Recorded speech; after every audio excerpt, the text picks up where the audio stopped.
Okay, do you think there are more people attending, or should we start? I think we can just start and maybe they drop in, hopefully. Okay, so first, of course, bring to mind your motivation. And, obviously I would like to be more enlightened in my life. I'd like to have better relationships with the people that are close to me. And that's why I'm practicing the Dharma. But also, of course, I'd like to be a benefit from my side. I'd like to offer a better relationship. So with that thought, then we're doing the Tara teachings. We take refuge and offer Mandela, which I can do. I go for refuge to the Buddha, the Dharma, the Sangha. From now until enlightenment, I'll work for the benefit of all sentient beings. May all beings be happy. I go for refuge to the Buddha, the Dharma, the Sangha. From now until enlightenment, I'll work for the benefit of all sentient beings. May all beings be happy. I go for refuge to the Buddha, the Dharma, the Sangha. From now until enlightenment, benefit of all sentient beings. May all beings be happy. Sashi, Boki, Charge, Meto, Rirali, Jini, Dagambati, Sange, Jing, Ming, Orgi, Robana, Jurjo, Yeda, Rana, Mandala, Kamina, Okay, so in the last class,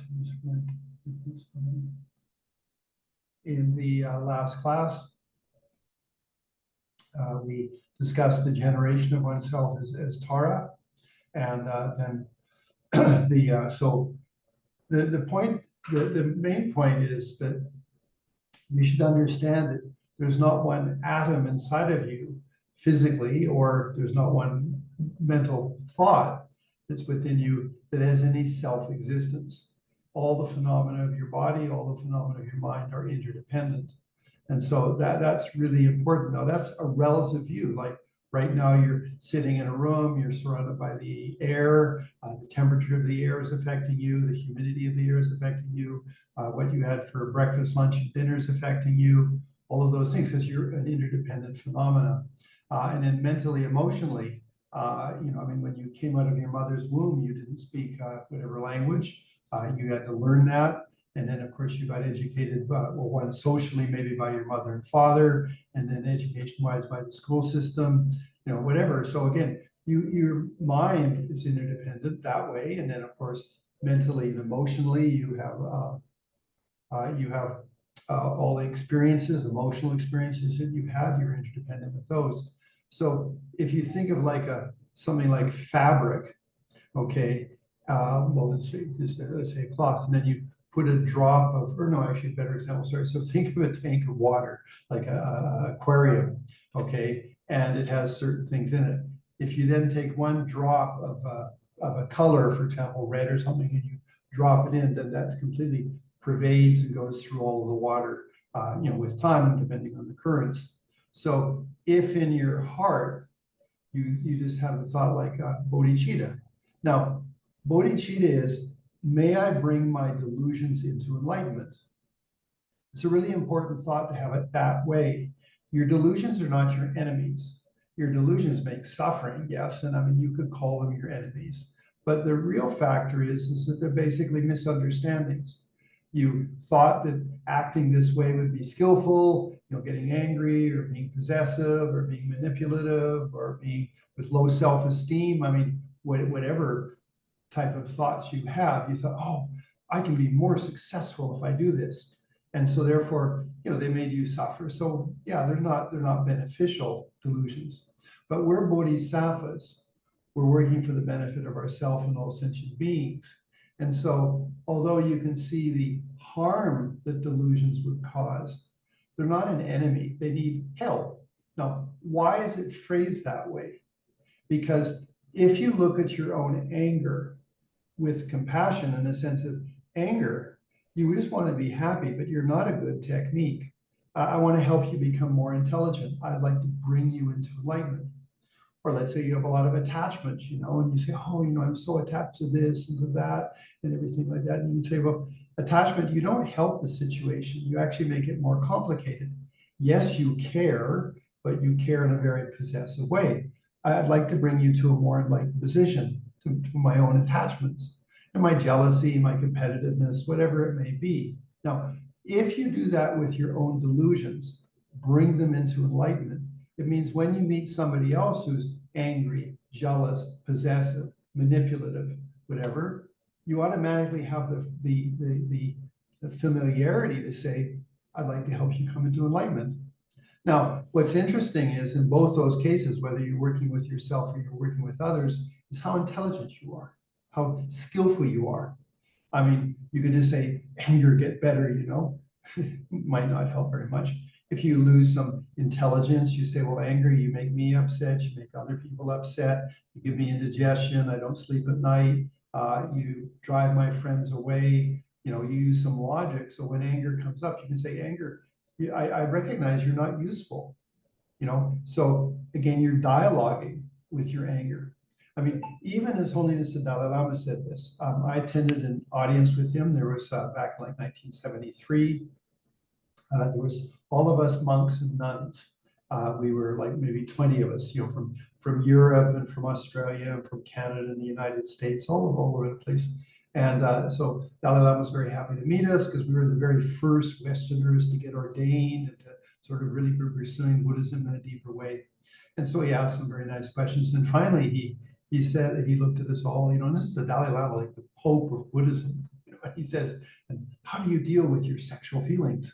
You know, we all, you know, because we're all in our 20s, you know, and we're all young and, you know, full of all that sort of energy, you know. And then he pauses for a moment, and then he starts laughing and he says, I'll tell you what I do. He says, okay, so if I'm finding that my mind is agitated with desire for having a partner or something like that, I put that in front of me in a chair. I put that idea, and I put myself across from that. And then I have a dialogue, and I say, okay, what would you like? And he says, well, I'd like to get married, and I'd like to have children, and this and that. And then I reply, well, I'm a monk, and I'm you know, trying to help sentient beings in a bigger way. And then my thing says, no, but we need children. I say, no, I'm sorry, all sentient beings are my children. And then he laughs and he says, sometimes I win and sometimes I lose. The argument. Anyway, so if even the Dalai Lama does that with his own issues, whatever they may have been, then that's a good understanding that we should have with ourselves, that you dialogue, try to bring your jealousy, your competitiveness, your anger, your low self-esteem, your I'm pathetic or whatever it may have been, like, oh, I'm a damaged person because I was divorced, you know, or whatever. And you see, I'd like to bring you to a more enlightened position. And the big thing that happens actually, if you work constructively with a very, let's say, destructive delusion, or even with one, well, even destructive one such as like I'm pathetic, I'm useless, or I've been traumatized. If you work with that, you turn it into something. You turn it into actually a very rich compassion. Why? Because you worked with it, and it's like it's initially it's like shit. It's something really filthy, but you compost it. You work with it. You know, put grass and straw and dirt, whatever. I mean, you're composting your delusion, and then slowly it will turn itself into fertilizer. And that fertilizer is your compassion. You will have very authentic compassion for somebody who is angry, who is jealousy, who is possessive, who is manipulative, whatever it may be. Okay. Now that's not easy, but it can happen. You know, especially if you're. I mean, you know, I was a monk for 14 years, then I was married for 18 years in Canada. I raised 2 stepchildren, and I can say honestly, one of the children was really difficult. He ended up becoming a drug addict, and then finally he died on the streets. Very sad. But prior to that, when he was in the family, you know, he was a good kid, nothing, you know, thing, but just he had a lot of anger. I think it was because his father abandoned him, and I'm just a stepfather. I mean, I loved him and tried to offer the best I could, but still he had this sort of like issue, and for whatever reason, anger, and very violent anger, very, very aggressive, especially when he was a teenager. And so initially, of course, because I'm daddy, I have to control him, you know, or I have to try to give him a good message. So we'd get into these big fights, you know. And it was so interesting because he was just sort of like so tense with whatever his issues were. And so it would be this wave of anger that would hit me. Like, you know, when I would say something, and I'd want to come back and kill him. Not just joking, not come back really, really like think. And of course, it only happened a few times. And then I went like, wow, you know, I mean, he's just got, I mean, I could feel this wave of this intensive anger hit me. I was like, whoa. And then I said, he's so unhappy. All I had to do was, I had to change my perspective to say, I'm not going to get into the battle with him, but he's just really, really unhappy. And I can actually love him in that moment, because I understood that he was just really unhappy with something, and he was using anger as his technique. And his mother and myself are the main objects for things that we're not letting him do what he wanted to do or whatever, And so it was, anyway. So I'm trying to share with you that perspective is a big thing. So when you can start to work with your own delusions and understand how they don't help you, then you build up what could become fertilizer for your own compassion for somebody else when they're manifesting it. And that's real Dharma practice. That's really going to be beneficial. So our practice of Tara is that. She has that ability. When she interacts with you, granted, she's subtle, she's a Buddha. So I like to think of it as like her energy and my energy. Like I've turned my mind towards Tara. I'd like to become a more enlightened woman, or I'd like to just have a better relationship with Tara. I'd like enlightened activity. I've taken refuge and things. That's my side. And she has all of those abilities. Remember, she's got her hand like this. She says, I am a fully enlightened lady. I am the Dharma. I am your Sangha. I'm a lady that can help you. So her energy comes into you. Now, it's no different than when you're working with yourself. She can't just grab you and shake you up and say, stop doing that. If she did that, you'd dislike Tara. Okay. But if you look at her and saying, okay, she's trying to help me, one, you help me because you inspire me. Two, I have your practice. I have your mantra. I have things that can help me practice a little better. So that those are all factors that give you a relationship with her. And then in interesting little ways, things can happen to just help you. You've got the potentiality, you've got the interest. She has the abilities, and she's subtle. So again, what my point is it's not like she just slaps you in the face and says, don't do that. That's not going to work. She's going to help you become more enlightened. She's got to help you understand your delusion, your problem. And she's going to try to work with that skillfully. Anyway, so these are some of the really basic concepts that you have to approach your deity practice. And Tara does exist in the outside universe. I'm sorry, she really does. There's women that are in your city that could have Tara realization. They're just appearing very, very mundane. Maybe they're a lady in the store, or someone walking on the street, or just even a street person. Who knows, Tara can manifest any way which seems most appropriate. So there really is that. And of course, then there's definitely Tara the gurus. Tara Tara the Dalai Lama, Tara whoever your gurus are. So all of that is like in the world. So don't think that it's just some sort of fantasy on your side. If you align yourself with a more enlightened attitude, that is taking refuge, putting yourself in the direction of becoming more enlightened. I'm inspired by the Buddha. I have teachings that help me work on it. I have friends. That's your refuge. It's not some sort of like religious thing. It's about how to help yourself grow. Anyway, all of that is part of this class, because basically we're into the sadhana. Now, I already explained that you can start off with doing a refuge and bodhicitta and the four immeasurables. I didn't include that in the sadhana that I sent you.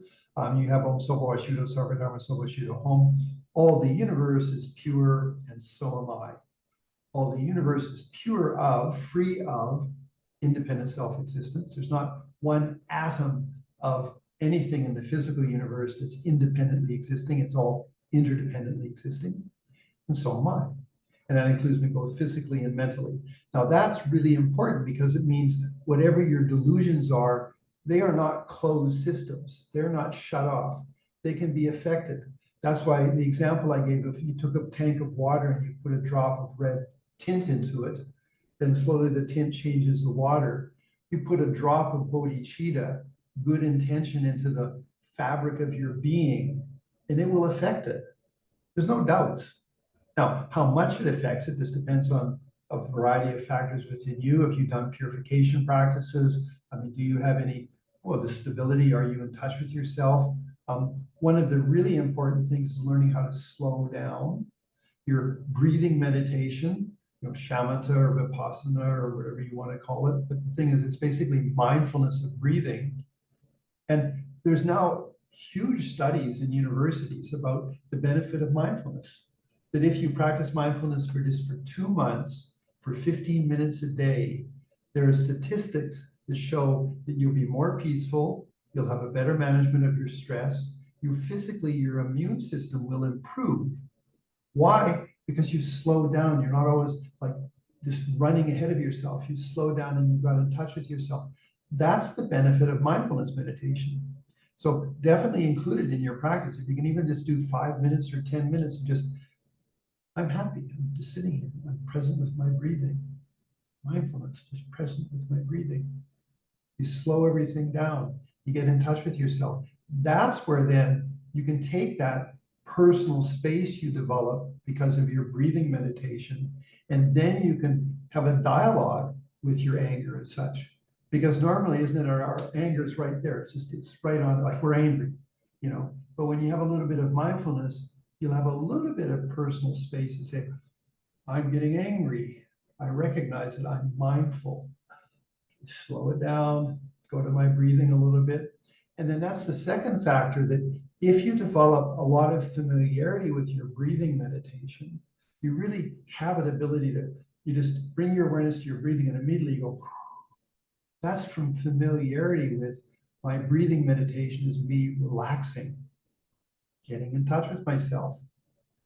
Okay, when you have that familiarity and then something that's going to get you upset hits you, you can just bring your attention to your breathing and automatically you're going to get a little bit of personal space. And then you can make maybe other decisions rather than just being reactive. Anyway, so that's part of the whole process, the whole appreciation of your Buddhist practice. Anyway, so all the universe is pure and so am I. I am open system. I can affect myself. And within this open system that I am and in this physical universe, I am going to become Tara, enlightened lady. Okay, and then just as the description goes and things. And then we come to the mantra.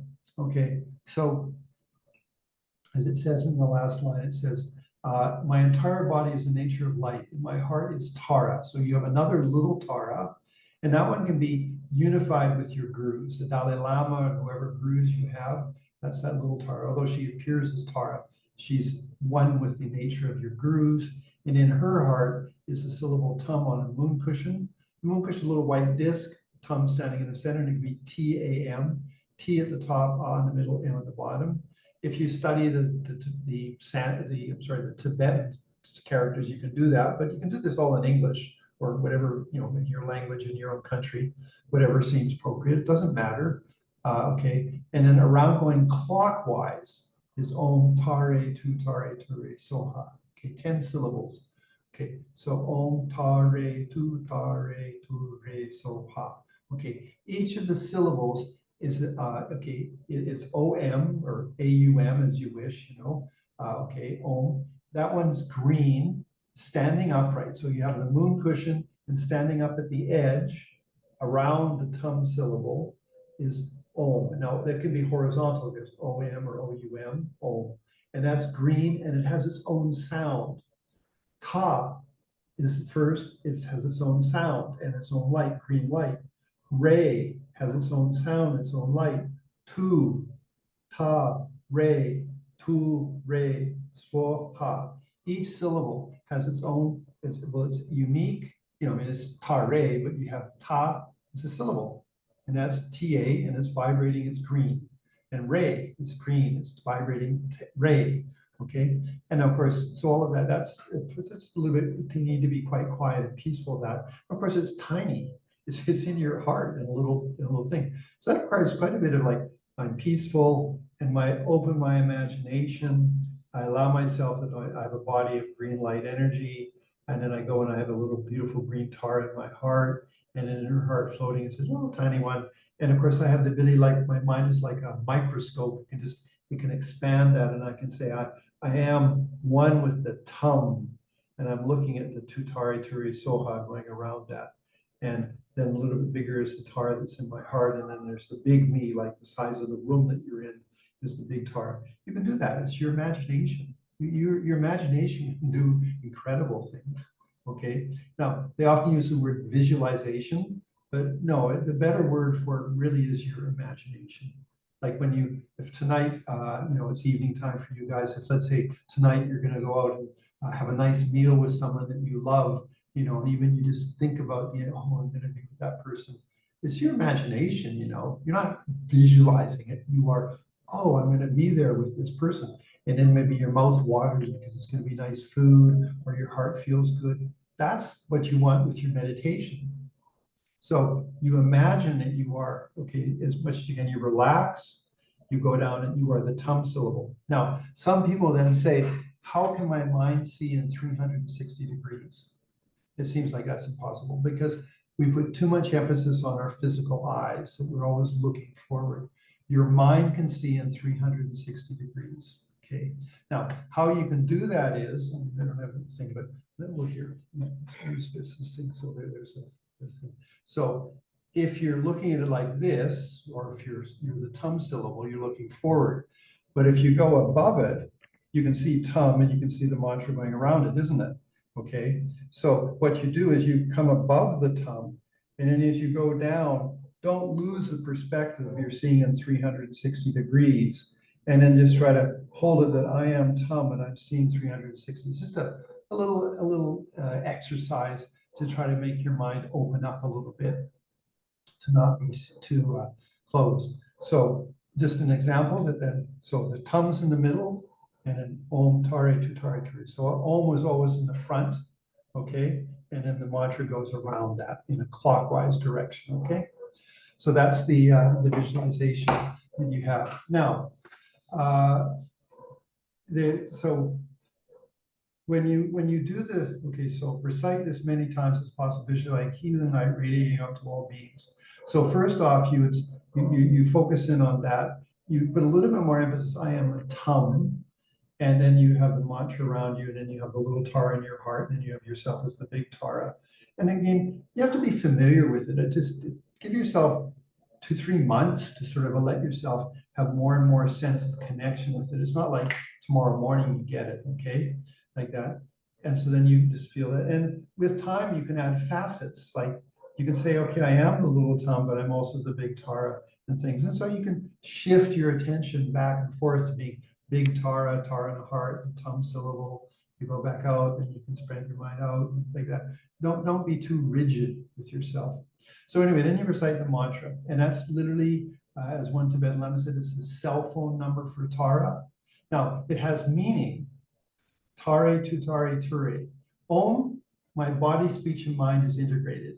They're not fragmented. It's not like I have an angry mind, but I'm acting polite with my speech and my body. That's fragmented. Whether I have a good heart or a good mind, my speech is beautiful and my body is beautiful. That's called the harmony of the Om. Om represents my body, speech, and mind are integrated.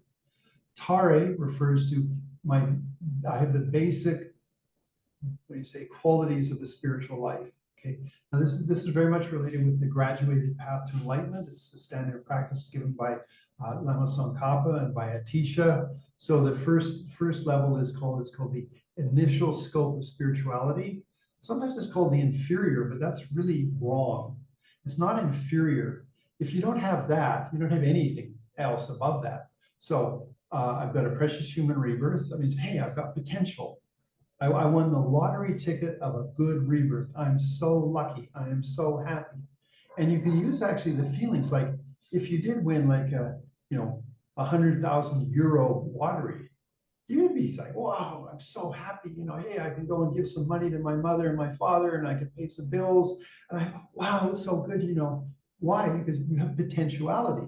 You have 100,000 euros, so you can do something. Okay. Well, when you look at your body, it's sort of, oh yeah, I'm okay. I'm nothing special. But hey, you won the lottery ticket of a good rebirth. You've got a spiritual practice. It's a really good spiritual practice. You've got people that support you. You've got gurus. You've got lineage. You've got teachings. You've got initiation. You won the lottery ticket, something much better than 100,000 euros. You won the ability to do something with yourself. That's the precious human rebirth. Okay, so that's the initial scope, precious human rebirth. Okay, things are impermanent. I integrate that. So my relationships are impermanent, but what I'm going to be left with is what I offer to those people, nothing else.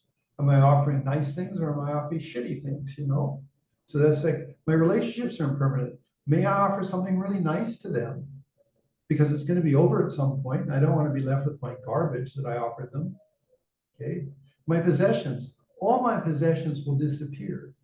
You know, the clothes, let's say I have a shirt that I really like. Oh, this shirt's so fantastic. Or this blouse, it's just so nice, you know. It's going to end up in the garbage. But all you're getting from it is how you related to it. Maybe pride or vanity or whatever. Or maybe just, hey, this is a nice shirt. I look attractive. People will be happy to be around me. You know, or then your body, it's definitely impermanent. It's going to kill you in the end of your life. It's going to be the cause of your death. So rather than always, you know, I mean, yes, you can feed it well, but don't put too much emphasis to it. Just take good care of it, live a long life that you can practice. And at the end of your life, you can lie on your deathbed and say, hey, body, we did a good job. We did some good things in this rebirth. Thank you, body, but I'm going to leave. You know, you got old on me, or you got sick on me, whatever, you know. Anyway, so that's impermanence, like things are impermanent. Then refuge. Refuge is I'm inspired by Buddha, Dharma, Sangha. Okay, and then finally I'm being careful with my karma. That's the initial tare, that she has all of those realizations. Now, obviously, you know, it's not like when you say the mantra, you're going to go through all the details, but as you become familiar with your Dharma practice over 2, 3, 4, 5 years, you can have a very rich experience of consciousness, having all those qualities. Okay, so that's the initial scope, that's tare. Tutare is the middle scope, and that is actually understanding reality. The misunderstanding we have about everything is fragmented, separated, not integrated, not, you know, interdependent. The mind that everything is independent sets me up as self and other, lots of complications and things like that. You know, then we have attachment, then we have aversion, then we have misunderstanding. So the second tare is primarily, I'm having a better understanding of myself. I am not independently self-existent. I am an interdependent phenomena. So therefore, whatever my delusions are, I can bring them into enlightenment. So the tutare is that it's the correct understanding of reality. And I'm not fragmented, and I'm not isolated, and I'm not lonely and sad, poor me, you know. No, I'm interdependent. I'm going to bring the Buddha, Dharma, Sangha into my life. I'm going to bring the Tara into my life. Gives you a good feeling. Okay, that's the Ture. Sorry, Tutare. Ture, the last one, is your bodhicitta. That as much as I want to be happy, everybody wants to be happy. Just as much as I like to be free of suffering, everybody likes to be free of suffering. Now, I am interdependent. May I be a cause of making that happen a little bit? Now, again, you need to be a little careful that you don't try to take on the universe. I mean, unless you're Mother Teresa or something like that. But the bottom line is just, may I be beneficial? As much as I'm helping myself, everybody else wants to be helped and happy. So may I try to help them? So the final one is your bodhicitta. And that's relying on, you could say, the understanding of the second one, which is the tutare, which is that I am not independently self-existent. And all of that's based on that, hey, I'm really excited about my life. I know where to put importance and not importance because things are impermanent.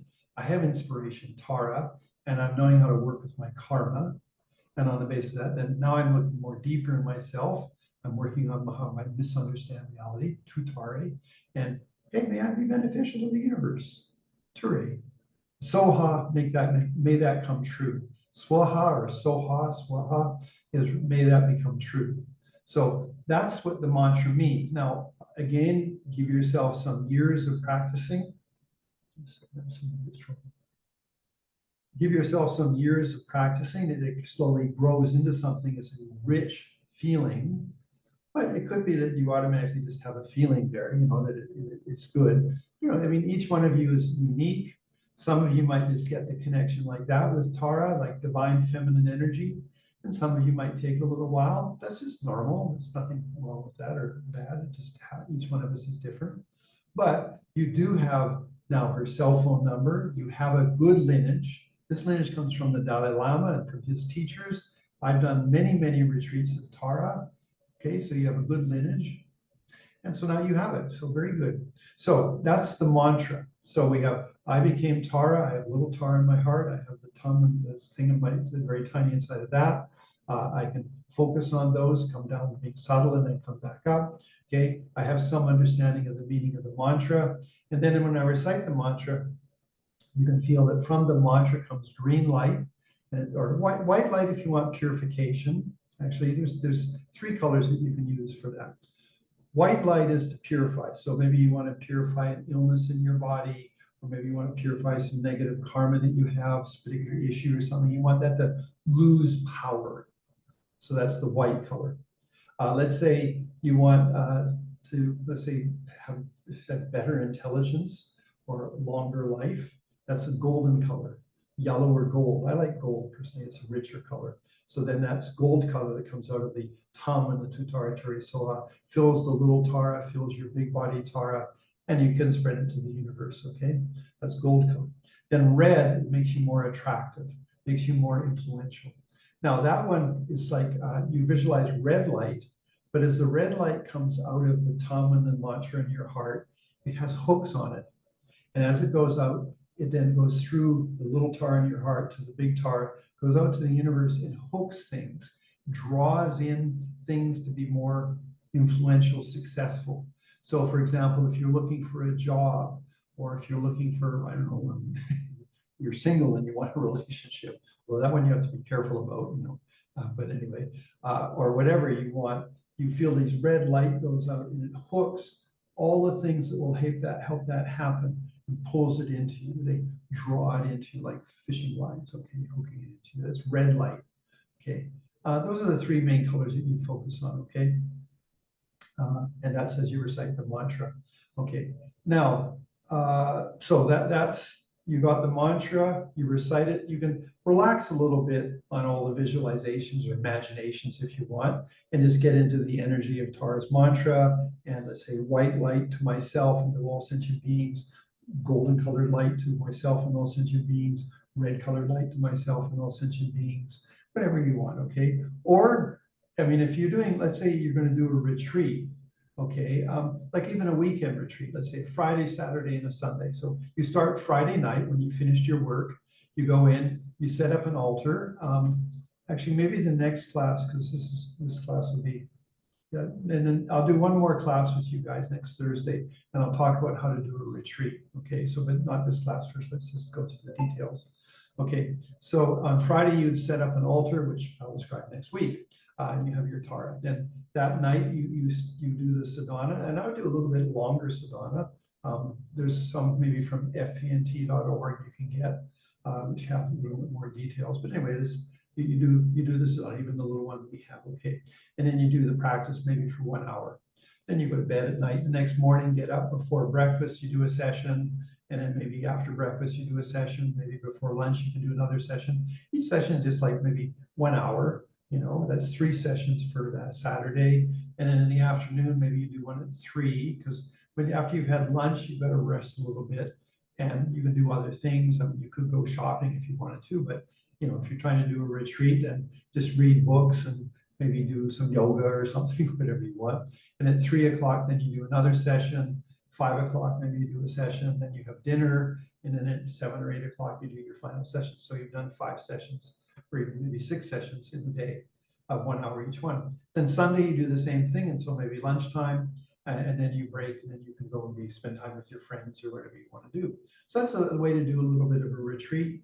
And if you want, you can. There is the goal of doing 100,000 mantras of Tara, and that one takes about a week to do it, and a little bit longer Sadhana. I'll have to go and organize that and send it to you.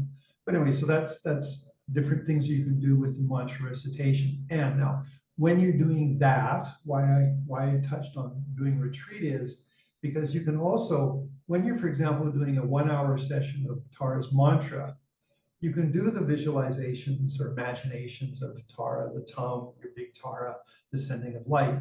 But if you get a little bit tired from that, then you can think about the graduated path to enlightenment. So as you're doing the mantra, Tara, Soha, you could then think about, well, hey, I lucked out. I got a good rebirth. I've got a spiritual tradition that doesn't just rely on faith, that somehow some entity is going to take care of me. No, I'm the creator of my experience. I'm the one that's creating how my situation is. So I lucked out. I got a good spiritual practice. It's one you can reflect on, precious human rebirth. And there's different teachings you can look at. It's called the 8 freedoms. That like you're free of being born in a bad country. You're free of being around with really negative people or whatever. There's 8 freedoms. Then there's the 10 endowments. 5 personal endowments, 5 other endowments. I mean, that's more the intellectual side, but gives you something to think about. Then you can go to the impermanence. Again, this is if you're a little tired of reciting the mantra, then you think about, well, all the people I'm living with, my mother, my father, my brothers, my sisters, my partner, my pets, whatever I'm thinking of, whatever I have in my life, it's all going to disappear at some point. And all I'm left with is what I offer to them. That's it. At the end of my life, as I'm lying on my deathbed, I'm just going to be left with what I offered. Did I offer nice stuff or did I offer bad stuff? What did I offer? Do I feel good about it? If they came in the room as I'm dying, how will I mean, yes, you'd be a little sad when you look at them, but on the other side, hey, I did some good things with you. We did some good stuff, and that's the meditation of impermanence as a bodhisattva, because we have a continuity of rebirths we're looking at to become more enlightened. Or my possessions. For all the possessions I have, when after I die, people are going to throw my clothes in the garbage. They're not going to think they're nice. They're going to think they're dirty, or things. And then the funniest thing is that give it 5 or 10 years, they won't even remember you. I mean, that sounds sad, but I think of my mother and my father, and I can say I don't think about them that often. And yet that was my mother and my father, That's going to happen to you. So say, okay, well, what am I offering to these people that they might remember me, that I was a really nice person? That would be sweet. What's the heritage? What's the legacy that I'm leaving behind me when I die? That's the meditations of impermanence. Very good as a bodhisattva. Then, of course, refuge. I mean, I'm not going to go through all the details, but when you're doing a retreat or a longer session of mantra recitation and you get a little tired, you can do that. Okay, so that's something to take into consideration. Okay, so then you've done that, you've done the mantra things. Now, if you want to, there is what's called what's called completion stage. It's a more subtle meditation. And what you do is you stop reciting mantra, you just go into your meditation, you become very peaceful, and then you allow your imagination to sort of go just to the syllable tum. Like, now, again, it depends on the flexibility of your consciousness, but you just feel, I am the syllable tum, and you can put it in your heart chakra, but the point is, it's just like, I am the syllable tum. And then there's 2 things you do. You call dwelling on the light or dwelling on the sound. Now, you don't do all the 10 syllables, you just do tum. And so if you're just the syllable tum, T-A-M, tum, and you are that, and it's green, it's vibrating, okay, then you just focus on, I'm this tiny little syllable tum, and I am the light. And so you just light, and this would be green hue, green slight coloration to the light, okay? And you dwell in it, it's called dwelling in light. And then if you want, you can shift over, because people are a little different. Some people are more easy with sound. You can dwell on it, and it's the tum. Okay, so you don't going tum, tum, tum, tum. No, you just tum, dwell on that. And you rest in that in your heart chakra. Okay, so those are the 2, what's called a more completion stage, or subtle yogas with Tara. So that then refers to all of that. Now, that's you're doing it with yourself and you're doing it with others. Another thing you can do is you can do this for another person. And what you're doing is well, I'll explain in a second, but let's say there's a family member or a friend or someone you care about specifically, because generally we do it for all sentient beings, whether humans, animals, insects, spirits, whatever, we're doing it for the benefit of everybody. But if you want to, you can visualize an individual. So there's 2 ways to do it. One is, let's say you're at a distance from that person, they're in the hospital or they're in a bad place, maybe they're in a prison, I don't know, I mean, whatever the situation. You could put Tara on the crown of their head or Tara in their heart. Depends on what works for you a little better. But so you meditate that you bring them to mind, and then you just feel, I mean, you don't have to visualize, but you just think they have Tara on the crown of their head, or they have Tara in their heart. And then you recite the mantra. And if they're on the crown of the head, you feel that nectar comes out of the tum and the tutara turisoa. And this time you just do Tara. You don't have to do Tara with Tara in the heart and all of that. You're just doing a Tara on the crown of their head or a Tara in their heart. And then from the moon cushion and the tum and the omtara tutara toa, light and nectar fluid flows out and fills their body, from either rains down or fills them up and helps them with healing or whatever might be the particular thing that they need. So you can do that. That's one of the visualizations. Now, if you know of somebody that's in, let's say, danger, really needs a lot of protection, then what you do is this is a little bit more detailed, but okay, so you are Tara. In your heart is little Tara. And then in her little heart is the moon cushion with the mantra and the tum in the center. Now, the syllable tum,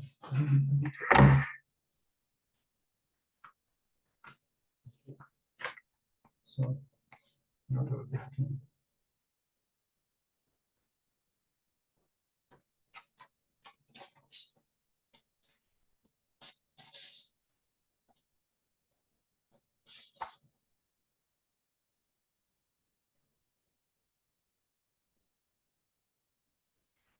so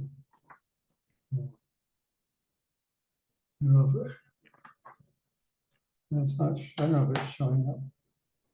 All right. Oh wait, maybe I have to put it.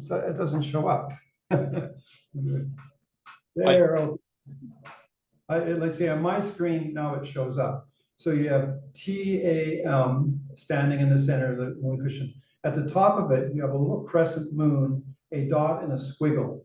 Okay, so that's the thing that you've added to the TAM, the dot and the squiggle. Okay, now that the crescent moon is like that, and then a dot, and then a little bit of a thing coming off the top, a little squiggle. Okay. Now, what you'd visualize if you're doing something for protection of somebody, you put them inside of the dot, okay? And you feel that they are completely protected inside of that dot, that there's nothing that's going to be harming them, okay? And then you do the Tara mantra and you just have those feelings about that person, okay? So that's a little extra meditation. I doubt that there'd be many reasons for you to be doing it, but that's just one other visualization you can do. You could put a family member in there, a group of people if you wanted to. Actually, I guess for the war in Ukraine, that would be a good example. Let's say you have some friends or family there, then you see yourself as big Tara, you have Tara in your heart, you have the moon cushion tum, and then a little dot and squiggle, you visualize that group of people, personal people, not, I mean, you can't really do it with, well, you could if you wanted, but it's more for individuals that you know or something. So let's just say there's somebody in Ukraine or a family in Ukraine, you put them all inside of the little dot and you feel that they're completely protected. And then you do your mantras and everything, but you just with the thing of that they are very much protected. That's one way you can do it. The other way, of course, is you could put Tara on the crown of their head, Tara in all of them, in their heart, and do the mantra that way too. That's a second way to do it. So those are two ways to heal or to offer protection to people with doing your Tara practice, okay? Now, obviously, you need to develop some familiarity, put a lot of time into your practice, and then this could all be very functional for you. Tara is a perfect practice. She has everything. You don't need to have another deity. And if after some time, I already talked with you about that we can do a higher level of Tara initiation. It does require a little bit more detail, but I can do that for you maybe in a year's time if you guys are interested. And that would be Anuttara Yoga, higher class Tantra, much more detailed visualizations and things like that and things. But first stop, do this, get this down. And if you have this down, the other things are going to be very good for you, okay? So that's the mantra. Then you've got two techniques for healing or for increasing life and wisdom and things, or for being more influential, more being able to hook in things which are beneficial for you or for others. And then you have the mantra of blessing another person. And then finally, then when you finish, then let's go back to the Sadhana. Then you can just relax everything. I mean, now, if you're a woman, obviously you can carry on thinking, I really am emanating myself as Tara. But because you have your ordinary aspect, for example, Sarah, today she's wearing a red shirt and her hair's down. Okay, okay. So Sarah can say, well, I'm not a green lady, but Tara has no limitations. I'm going to turn into Sarah. So I am Tara's emanation, Sarah. Okay, that way it just makes it a little bit easier for your mind. You don't walk outside the house thinking I'm a green lady. Rather, I am bodhicitta and wisdom. Yes, you definitely are that. But you allowed yourself to become Sarah to doing whatever you're doing. Okay, so that's just a way to do it when you finish your meditation. Of course, you do it with a dedication prayer by the merit of meditating and praying to Tara. May I quickly attain a great state, completely dedicated to the benefit of all sentient beings, white virtues that have been created and dedicated to the cause for the uphold the holy dharma of the scriptures, most from insights, filling every who is in their sanctions 3 times. I may the force of this virtue be part of all my lives from its 4 spheres of my hand. So there's your dedication prayer. So that's basically a nice sort of practice for Tara for yourselves. Quite simple. The actual recitation doesn't take you more than 5 minutes. You know, granted, doing the imaginations might take you another 5 or 10 minutes, you know, and then you do maybe 10, 20 minutes of the Tara mantra. I mean, that's as for a Tara practice. If you're in a hurry, you just do Tara mantra. I mean, it's just like, I mean, every day I don't have time. I have a lot of practices I do. So every day I just do Tara mantra. I do 400 of them every day. It's my commitment I made to myself that I would do 400 mantras. So I do 4 malas of Tara's mantra and visualize and send the light or whatever I want to do. So that's a quick version of it, especially if you have a lot of practices. If you have a little bit of time, do the sadhana. If you have more time, maybe do the sadhana with a little bit more practice. Well, it's your choices, okay? But definitely every day, at least try to say the mantra. You know, just it's a little phone call to Tara every day. Now, I didn't give any commitment to do that. I'm just suggesting it's something to take into consideration. Let's make that little bit of a connection to Tara every day. And the only other thing I would say is you know, taking refuge in things. Those can be part of your practice. I mean, it depends on, you know, how elaborate you make your practice. Okay. So that concludes what I wanted to teach for today. Next week, it'll be a little shorter class, but I'll talk about how to do retreats and a little bit more detail on stuff. And of course, so now I'd like to open it to questions. So we can just do, you don't need to type them, just wave your hand and then I'll unmute you or whatever, and then you can ask a question. Okay, so I've concluded the main body of the teachings for now. And it is recorded, so you can watch it at a later time. Any questions? Yes.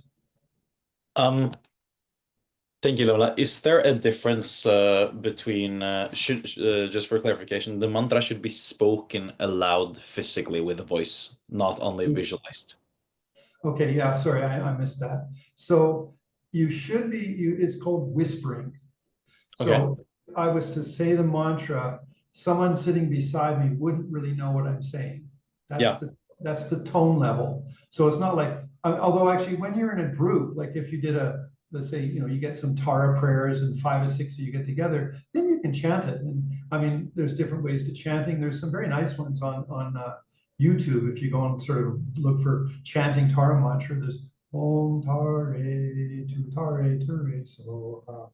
And that's out loud. That's more when you're doing a group session with people, and maybe you do 20 of them, or you know, 7 or 21 or something, mantra out loud. But then you shift over to do it quietly, whisper, because that's the actual where you have a chance to meditate. Now, there's 2 things. One is when you're reciting the mantra, again, I'll do this in a retreat next class. You hold them all in front of your heart and you pull the beads towards you, feeling you're pulling in the blessing. But when your arm gets tired, you can put it down on your knee. or you can put it on a cushion or something like that. I'll talk about that in the retreat next week. But that's the rest. That's with your hand pulling the mantra towards you, the beads. Okay, and then you could then go silent. You're not reciting it out loud anymore. If you're going to do a little bit more, just the imaginations in your heart, that'd be something you could do. Okay, so your choice. But generally, when you recite the mantra, you whisper it. Okay. Thank you. Okay. Again, I'll talk about a lot of those details next week. Okay, Sarah. Thank you. So my question is, because I'm experiencing a lot of nightmares and also different energies coming to me at night. And my question is, what is the best way to use the power of Tara or her protection?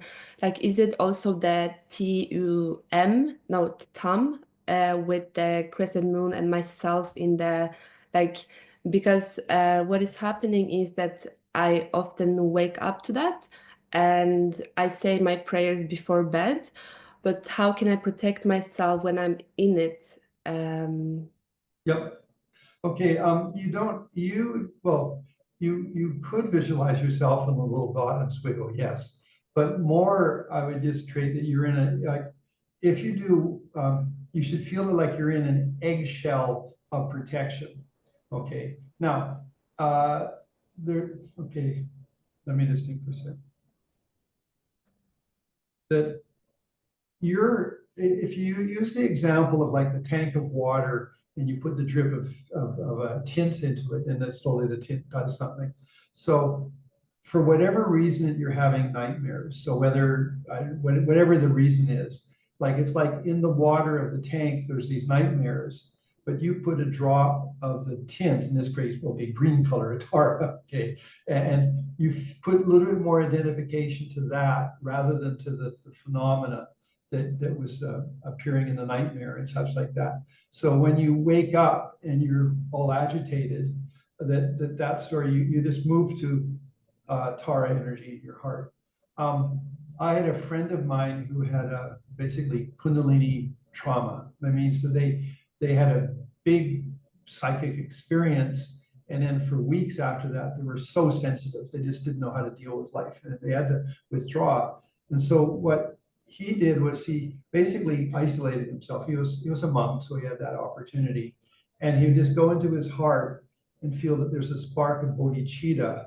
And irrespective of how overwrought he was by the Kundalini trauma, he would just focus on that little spot of light in his heart that said, may that grow. That's who I really am. I'm not that of this craziness that's going on around me. And then after 3 or 4 weeks of that, then he slowly got more stability and he was not having that problem anymore. But that's just, I'm using that as an example for yourself, that when you have a nightmare, you're caught up by the emotions and the feelings like the water of the bigger tank. And you just went, okay, no, I'm just in Tara's energy, Tara's protection things. And one of Tara, if you do the 21 praises to Tara, it's again, a lot of these things are all on the fpmt.org site, a lot of prayers that you can pull down and maybe even your own language.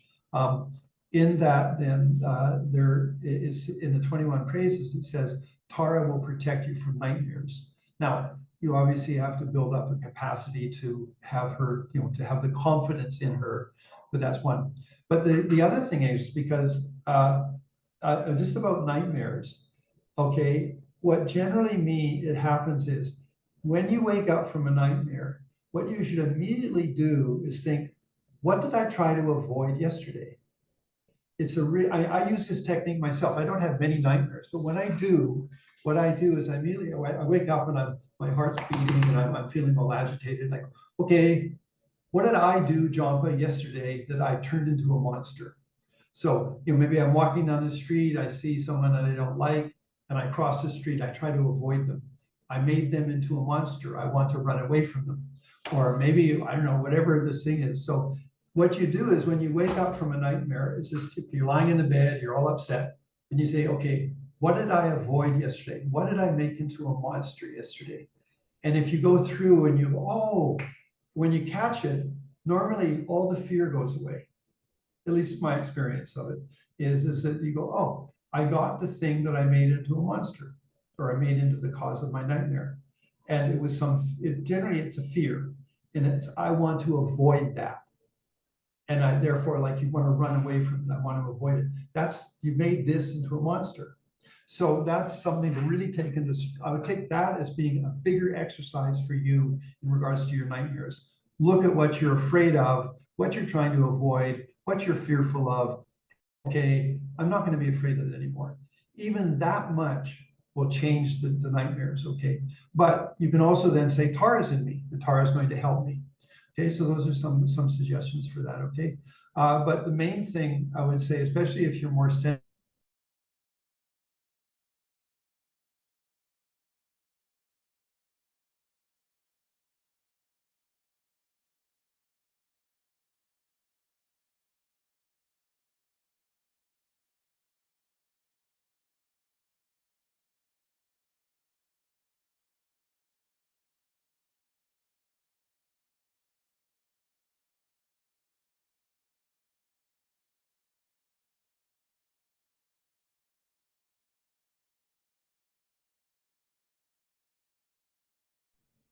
okay, sorry, my screen just went dead. I don't know why.